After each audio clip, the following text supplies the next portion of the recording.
Hello there, and welcome back as we get ready now to dive into the OHL Power Rankings for the first week of December.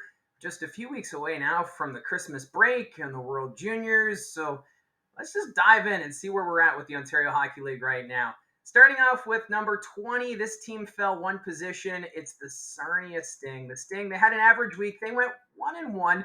The one win was in overtime. That was against the Brantford Bulldogs. Sandis Vilmanis scoring the game winner. Vilmanis, he had a 2-point game in the win against the Bulldogs. And right now he's riding a 3-game goal scoring streak. That's what the Sting are going to need if they're going to want to turn this season around.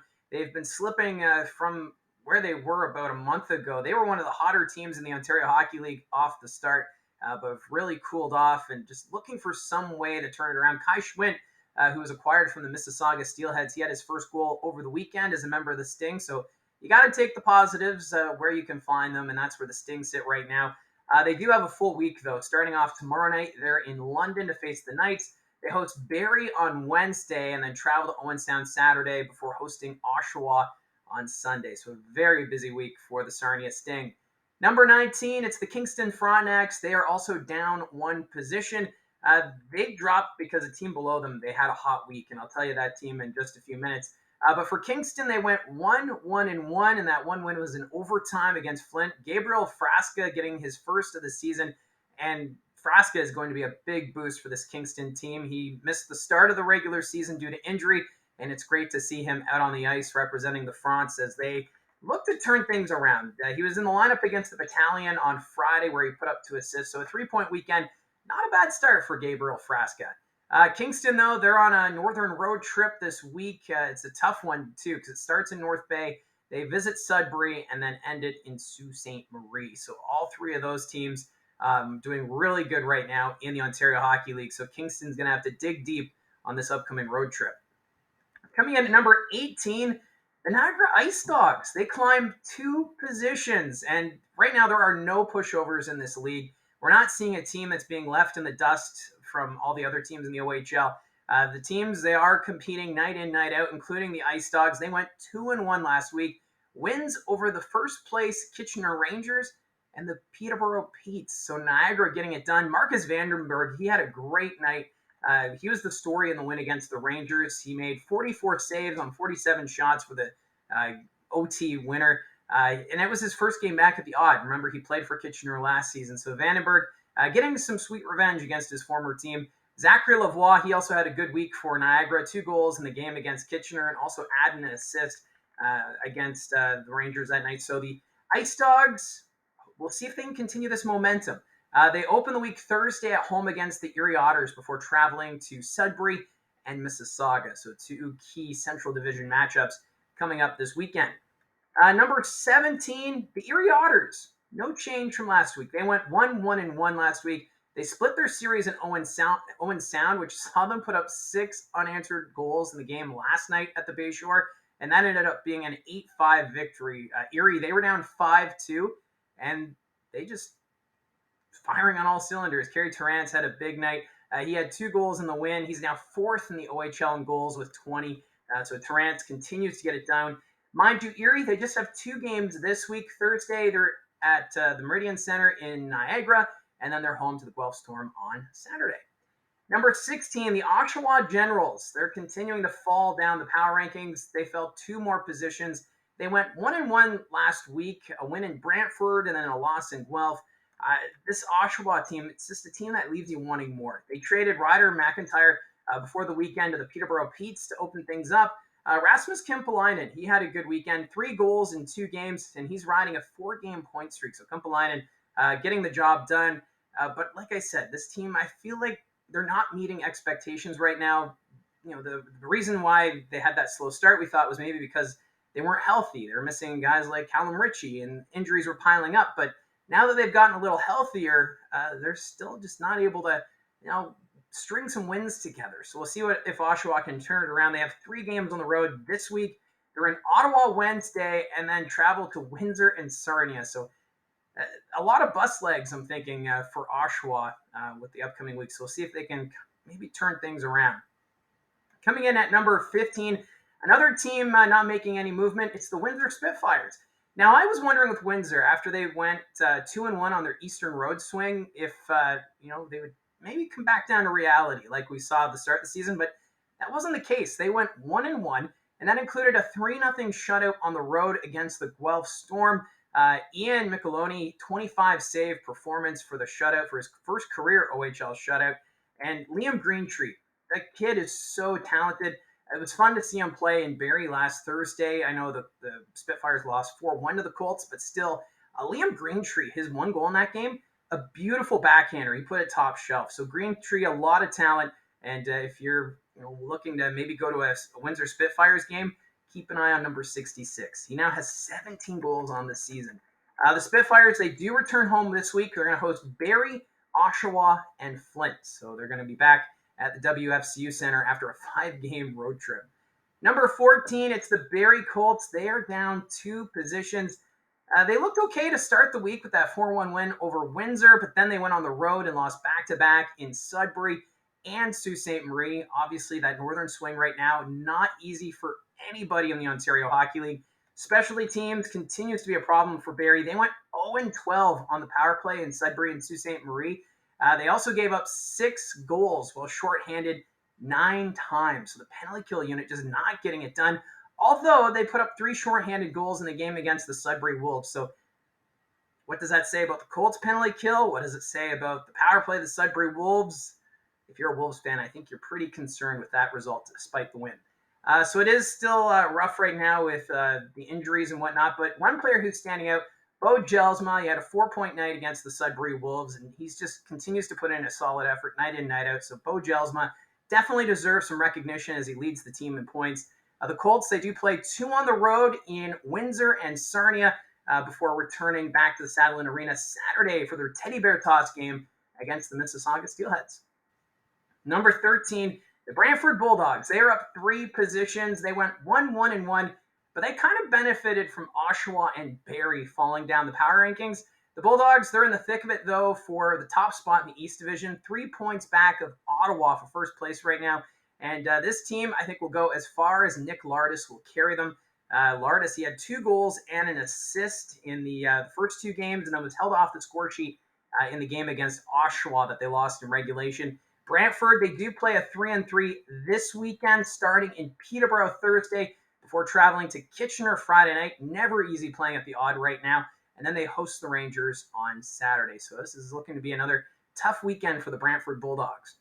Coming in at number 12, we have the Owen Sound Attack. They fell 1 position. The Attack were 1-1 in their 2-game series against the Erie Otters at the Bayshore. And there were a lot of goals in that game. 12 goals for the Attack, 12 goals for Erie in the 2 games. And the loss, though, Owen Sound was up 5-2 before allowing Erie to put up 6 unanswered in an 8-5 loss, which was pretty ugly for the Owen Sound Attack. We thought maybe the Attack were going to meet those expectations, a team that should be competitive in that very tough Midwest division, but the Erie Otters just seem to have their number in that one. They only have 2 games coming up this week. They're in Guelph Friday night to face the Storm before hosting the Sarnia Sting on Saturday. Number 11, the Peterborough Petes. They are down 3 positions. The Petes, they went 1-3 last week. Started off with a win at home against the Sudbury Wolves and then losses to Flint, North Bay, and Niagara. So Peterborough right now having a bit of a tough spot.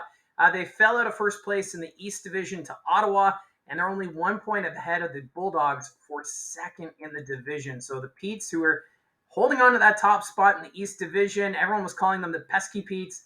It seems like they've kind of slipped.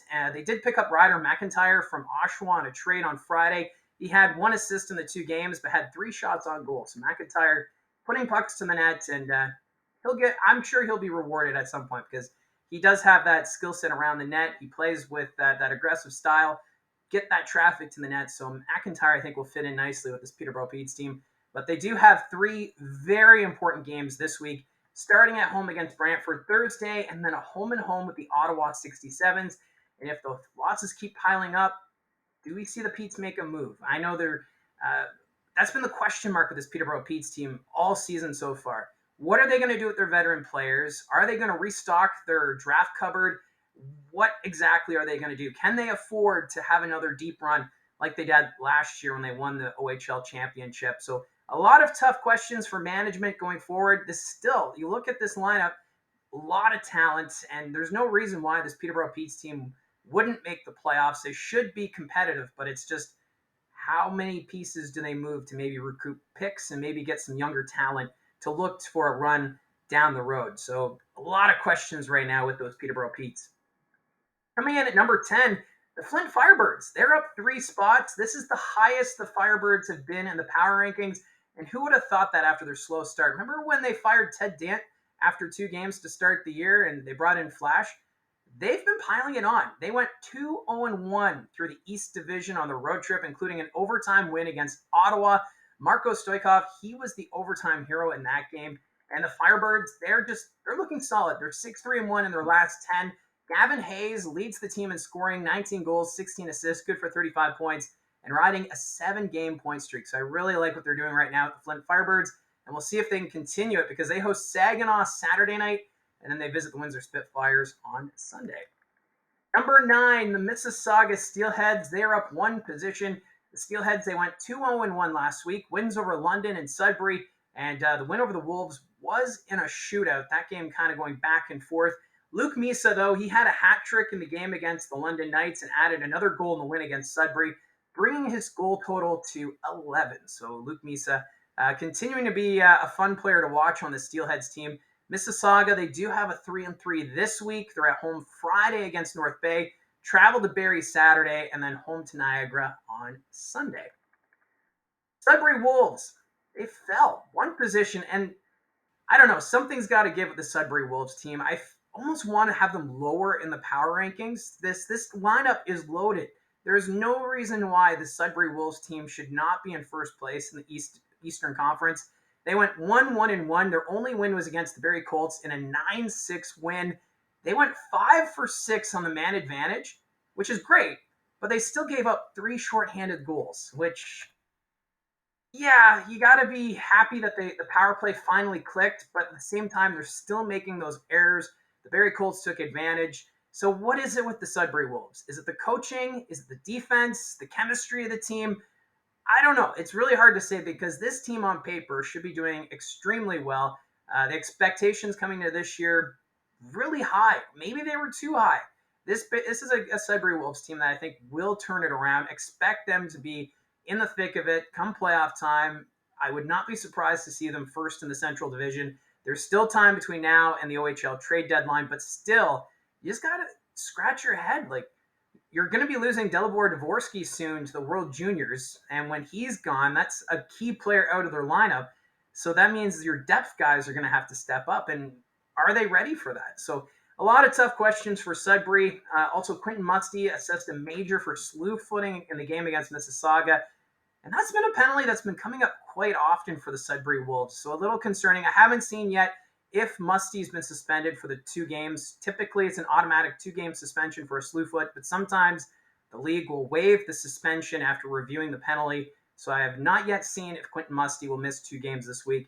They do play 3 at home. They're going to be at home against Sault Ste. Marie Wednesday, Niagara, and then Kingston. So still a lot of question marks involving the Sudbury Wolves. Number 7, it's the Guelph Storm. They climbed 2 positions. The Storm, they went 2-1 last week, including a big win in Mississauga in overtime. Vilmar Ulrichsen, he was the overtime hero, and that was a nice one. You got to check out the highlight on that goal. Guelph, they are in the thick of it, 4th in a very competitive Western Conference, and they'll only get better. Cam Allen should be returning to lineup very soon. Could be as early as this weekend. We'll have to wait and see. Braden Gillespie, one of the top goaltenders in the OHL, 3rd in save percentage at .913, and 3rd in goals against at .260. And this team, I think, will probably look to add a few more pieces at the OHL trade deadline, and that'll just make the matchups in the West all the more intriguing because there's so many powerhouses in the West. The Guelph Storm, they have a big game in Kitchener tomorrow night, and then they host Owen Sound Friday before traveling to Erie.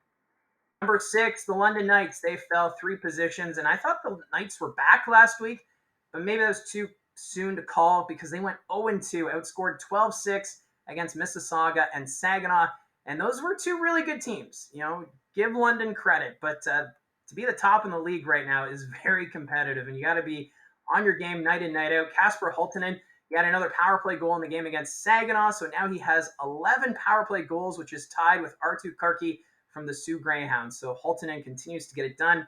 It's a busy week for the Knights, starting at home against Sarnia tomorrow.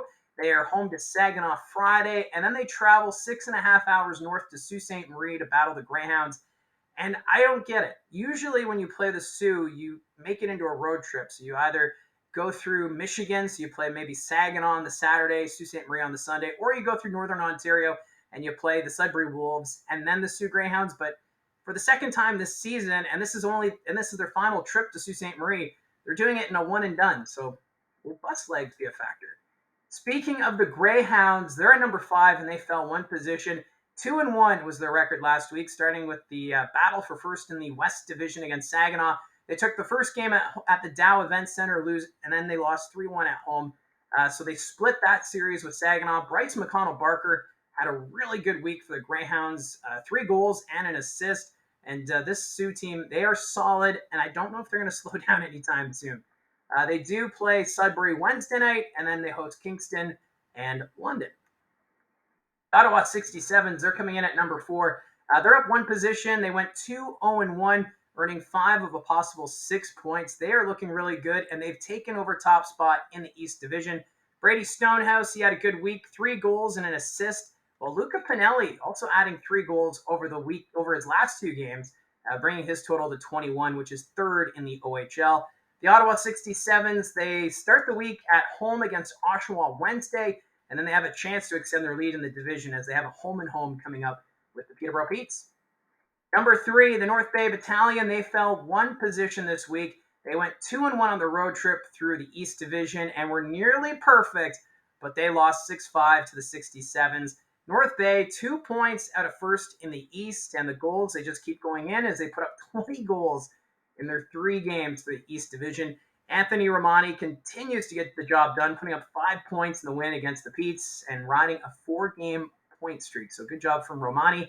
They only have 2 games this week. They're home to Kingston Thursday, and then they visit Mississauga Friday, which could be a battle for first place in the Central. Number 2, the Kitchener Rangers. They fell out of the top spot. And you know what? I guess all good things must come to an end because Kitchener's streak of 3 weeks in a row at number 1 has come to an end on the power ranking. Kitchener, they did go 2-0-1 last week, started off with an overtime win against Erie, where Matthew Sopp was the hero. He's now 5th in goals in the OHL with 19, and that just adds to the strong offense because you've got so many weapons up front with Kitchener. The only issue for the Rangers was their overtime loss against Niagara.